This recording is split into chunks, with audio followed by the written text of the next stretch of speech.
Toronto. We just landed. Our plane crashed. It's upside down. Fire department's on site. We're upside down. Everybody, most people appear to be okay. We're all getting off. Some smoke going on. We're in Toronto. We just landed. Our plane crashed. It's upside down. Fire department's on site. We're upside down. Everybody, most people appear to be okay. We're all getting off. Some smoke going on. Everything, drop it. Come on. Don't take your video. Step on the way. On the way. Holy holy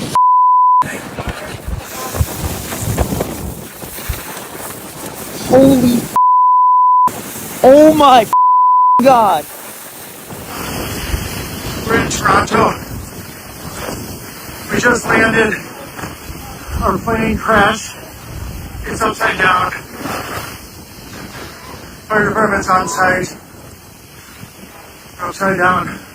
Delta Airlines Flight 4819, all 80 on board okay, mostly with minor injuries, according to the airport CEO. And hats off to the fire crews, the pilots, the flight attendants, even the passengers for evacuating this plane very quickly. You can see in some of the videos that they used the overhead bins essentially as the walkway. That became the floor as they tried to get out of this plane through some of the overwing exits that were turned into essentially underwing exits if the right wing was still there. That completely sheared off along with the tail of this airplane. The big questions now, how did this airplane end up on its back? Because the flight tracking data shows a relatively normal approach as this plane was coming in. Stabilized on the glide path, on speed and altitude, things looked okay. It's the last few seconds, last few moments that are the big mystery now, and that's what investigators are really trying to drill down on at this very early stage of this investigation.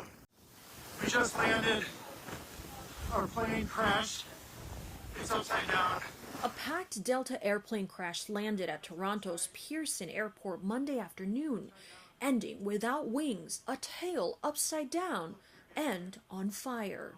It is extraordinary that everybody got out of that plane alive. At least 18 people were injured, according to the airport's CEO. But miraculously, no casualties on the flight from Minneapolis, Minnesota. This is in due part to our heroic and trained professionals, our first responders. All 80 passengers were evacuated from Delta's Bombardier CRJ-900.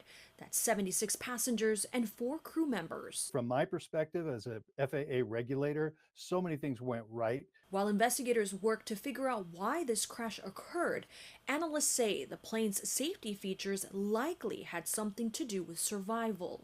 The 16G seats, which were put into the aircraft many years ago, prevented the seats from coming apart during this accident, which made it survivable. The other thing that made it survivable was that the breakaway bolts in the wings. Once the aircraft starts rolling like that, if these wings don't break off, it tears that fuselage in half and causes fatalities. Strong winds blew through Toronto all day. The airport posting on X early Monday morning, quote, "The snow has stopped coming down, but frigid temperatures and high winds are moving in." There were gusts upwards of 40 miles an hour. It could easily have clipped a wingtip and catapulted down the runway. I'm Maribel Gonzalez reporting.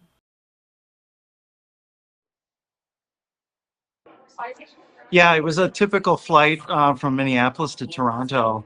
And we were coming in, and I did notice that the winds were super gusty. The snow had kind of blown over the runways. And so coming in, it just, it was routine, but it was noticeable that the runways were kind of in a weird condition. And when we hit, it was just a super hard, I hit the ground. And the plane went sideways, and I believe we skidded on our side and then flipped over on our back. Where we ended up, there was a big fireball out this left side of the plane. And when we got finished, it was I was upside down. Everybody else was there as well. Thankfully, everybody was okay. but we tried to get out of there as quickly as possible. And then shortly thereafter, I got done filming the video. There was another explosion, but luckily the firefighters got out of there. Yeah. I was in like row 10 of the plane, so just front of the wing. No, by that point we were being tossed around. I was just trying to hold on to everything at that point.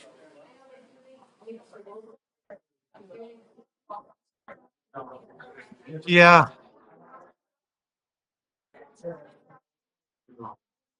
Yeah, I mean, it was mass chaos. I was upside down. The lady next to me was upside down. We kind of let ourselves go and fell to hit the ceiling, which is surreal feeling. And then everybody was just like, get out, get out, get out. We could smell like jet fuel. Even now I smell like jet fuel. And then we just crawled out the back of the airplane. The firefighters, the EMTs were there right away.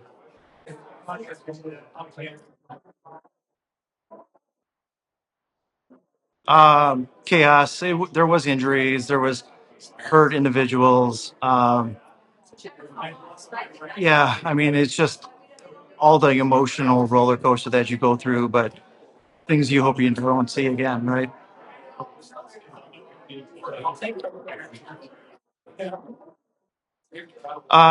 Stressed, nervous, shaky still.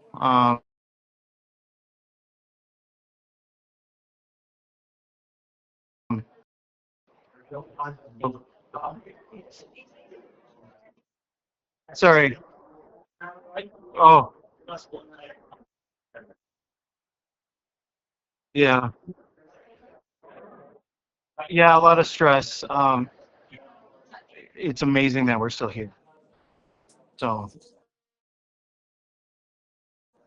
hope to not do that again.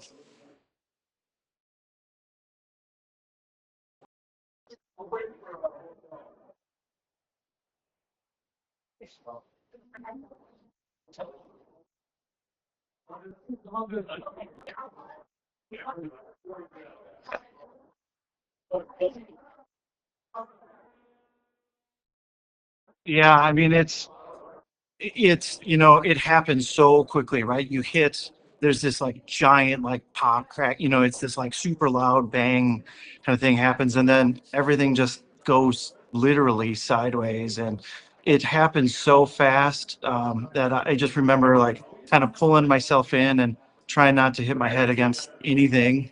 And luckily our flight attendants and everything were um, helpful for us. So they are signaling me that I do need to move on, but is there anything else?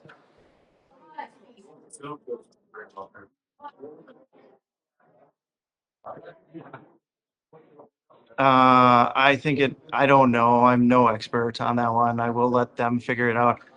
It feels like snow, wind, hard landing, all of it together. I'll see them hopefully tomorrow. Yeah, I know. Thank you.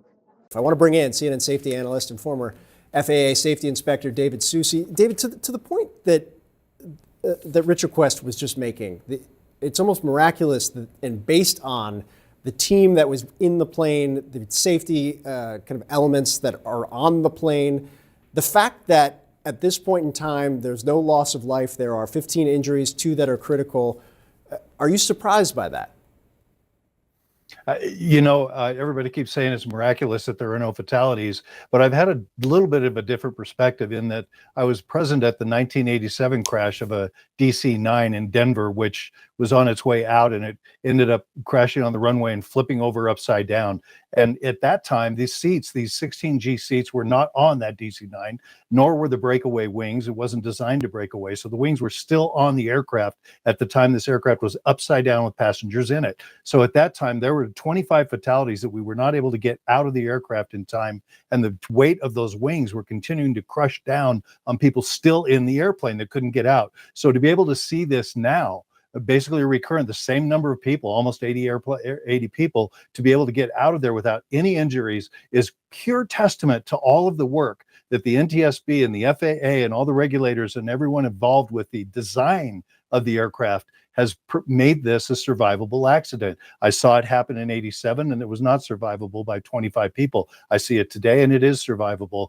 So is it a miracle, or is it just good, smart, hard work by the regulators and by the NTSB in trying to get aircraft to be safer and safer and safer continuously? I want to expand on this because there are fascinating elements, and obviously your personal experience is extraordinarily helpful in explaining them. Because when I first saw these photos, beyond the bizarre "a plane is upside down" moment, it was there are no wings. And then you saw the video that we showed. If we can pull it back up again with the smoke, just the billowing black smoke that signified fire.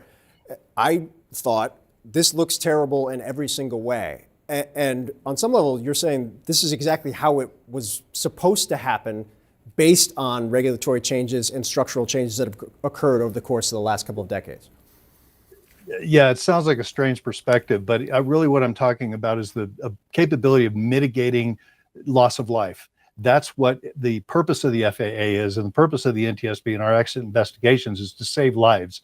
And that's what's happened here. So when I see this, now you brought up the smoke, and that does raise some very big concerns for me about how this happened. Initially, I thought, as most of us did, there was a crosswind, but this aircraft is certified. It has demonstrated its ability to land in direct crosswinds at 35 knots. So unless some surprise gust came up, which is possible, but when you look at that smoke, you see that the smoke wasn't there until it was on the runway. The runway, the smoke started at the impact point from what I can tell. And so that I'd start looking at a couple of things. Number one is I would look at the landing gear, because if the landing gear is still in the wheel wells, if it's still on the aircraft and it wasn't out and got ripped off when it turned upside down or sideways, that tells me that that landing gear may not have been fully extended. So as an investigator, that would be one of the first things I look at is, when did that smoke start? Did it start on impact, which would tell me that the impact was so significant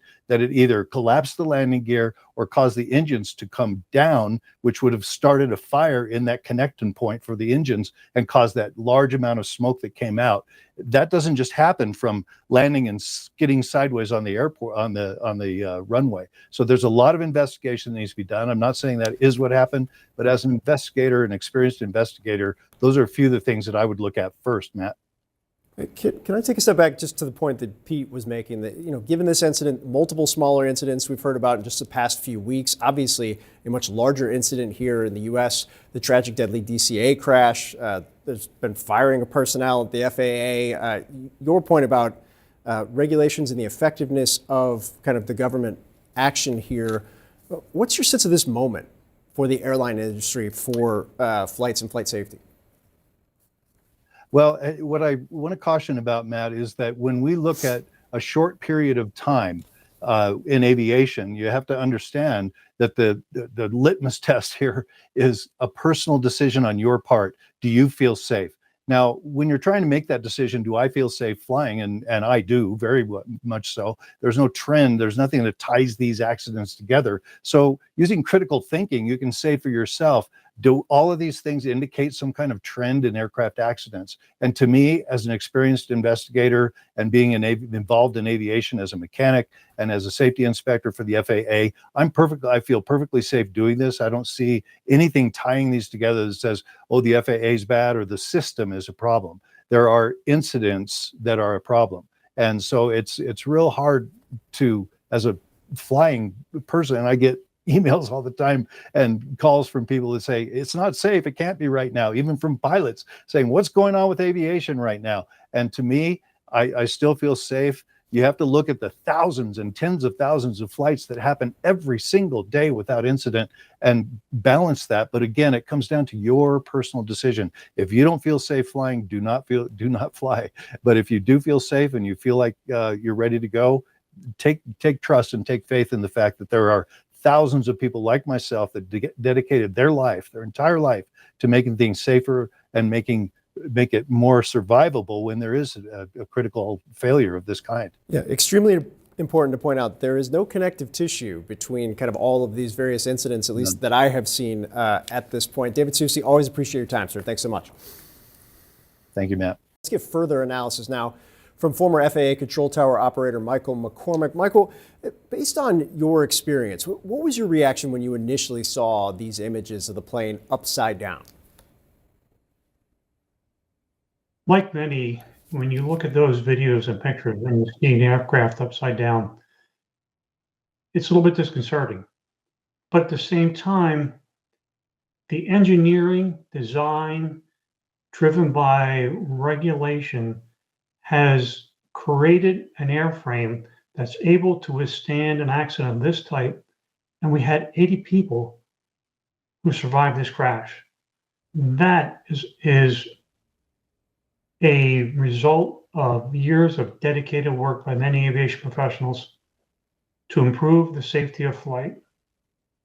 It's a critically important point. We've had a number of our reporters bring up that same exact point. As this investigation starts to move forward, obviously in the earliest of early stages right now, what do you think investigators will be asking or talking to the tower operators who were there at the time of the crash about?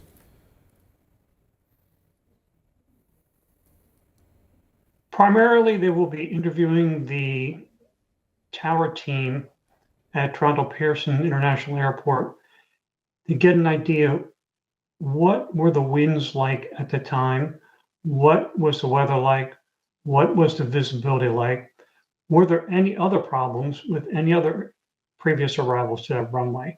That is the longest runway at Toronto Airport. And where this accident occurred and the aircraft came to stop was only a very short way down the runway. So it didn't have much of a time to roll out or reduce speed. So that is also going to be a factor into this. What did you see? How did it occur? Can you take people into, for people who don't understand how this process works, the communication between tower operators and pilots when there are weather issues, when it's windy like this, or there are snowy conditions, how does it actually work? One of the tools available to air traffic controllers and shared with the pilots of aircraft landing is what's known as low-level wind shear alerting system. And that is a constant monitoring of multiple locations around the airport of the wind speed and direction. And that will alert whenever there is a difference in the wind speed. So that's provided directly to the pilot so they have a warning of what actually they may encounter upon their arrival. It's really valuable context as we continue to try and put the pieces together. Investigators doing the same thing. Michael McCormick, really appreciate your time, sir. Thanks so much. Thank you. In our world lead, Delta Airlines confirming that 80 people were on board the plane that crashed at the Toronto airport. 76 passengers and 4 crew. We're still waiting to learn more about how this plane flipped upside down. To try and figure that out, we're going to talk to Joshua Sherrard. He's back with us. He's a commercial airline pilot and director at Berna Technologies, and former senior NTSB investigator Greg Fife. Joshua, last hour we were talking about the flight crew here. Talk more about their job when this flight is an emergency role, their role in the fact that 80 people were able to come off of this plane. Yeah, absolutely. So when we think about cabin attendants and flight attendants, most of the American public think about somebody that serves you drinks and snacks. But these people go through weeks and weeks and weeks of intense training. And I can guarantee you it's not about how to take your order. That training is all centered around emergency response to all kinds of emergencies, including ones like this one, where we have a plane that's in a configuration that is obviously not normal and not standard. So they are the linchpin. They are the pivotal piece in getting passengers evacuated efficiently and safely. Here in the US, we're looking for a 90-second evacuation, and that's with not even all the exits working. So that's what they're striving toward. And while that takes a lot of compliance from the passengers, that is driven by that crew on board that aircraft. Then you have the pilots, the flight crew as well, that's coordinating response from emergency services, as well as the cabin crew getting everyone out. It is a orchestra of coordination to make the evacuation happen like we see here. And I think this is a testament to that training and that professionalism of that entire crew. point that can't get lost today. Greg, I want to ask for context. I think people trying to picture how this actually happened here. We have an image of the actual plane that flipped today. You can tell by the tail number. This photo of the aircraft was taken in 2022. That's what it was prior to landing. And we've seen with the wings sheared off, upside down inverted, as Pete Montine has been laying out for us. What kind of questions would you be asking here as this investigation really kicks into high gear? Well, I think Joshua touched on a little bit of, in an earlier segment with regard to crew operation. From the data that I've seen in its early data, the airplane looks pretty stable on the approach coming down. It comes over the runway at about 36 feet over the numbers, which is normal, 500 plus feet per minute. So that looks to be normal and stabilized. That could change, of course. But the question is, what happened once that aircraft got close to the ground or even on the ground? Because if you had a firm landing and the aircraft unfortunately bounced, or you planted the airplane on the runway and the runway was slick with a bit of a crosswind, in this case, there's some varying reports of 27 to 30, 35, 40 knots, that could affect directional control. Once that aircraft leaves the paved surface of the runway, now you don't know what's going to happen. The crew isn't really in control. And if they drag the wingtip, it breaks one wing, the aircraft starts to roll, it'll shed the wing. The good thing about this is that the wings and the portion of the tail that did separate, they absorbed all of those high impact energy forces. That kept the tube, the fuselage tube, intact, which really enhanced survivability in this particular accident. Joshua, kind of to what Greg was laying out there, and this will sound probably a little bit simplistic to an actual commercial pilot, but a plane typically before takeoff, it's de-iced, right? It takes off kind of the snowy conditions. What about landing? When you're landing in a runway, when it's snow, when it's windy, when there's ice, what's the process there for a pilot? So it's really getting a lot of information before that approach begins. And unfortunately, a lot of that information is colloquial. It's coming from other pilots that have either taken off or landed on that runway. We talked about braking action reports, which in this case is probably going to be one of the most critical pieces of information that those pilots can get. It generally comes across as three numbers, 555 or maybe 353, which coordinate to a scale between 0 and 6, 6 being the best, 0 being the worst, and the thirds of the runway, first third, second third, and last third. The problem is that's very anecdotal. So it's really just garnered off of what other pilots have occurred or have come across in that part of the runway. So, they're trying to get that data to see if their braking action is going to be good, if they're going to be sliding, to see exactly how to make that approach most successful. Joshua Sherrard, Greg Feith, really appreciate your expertise. Thank you, my friends.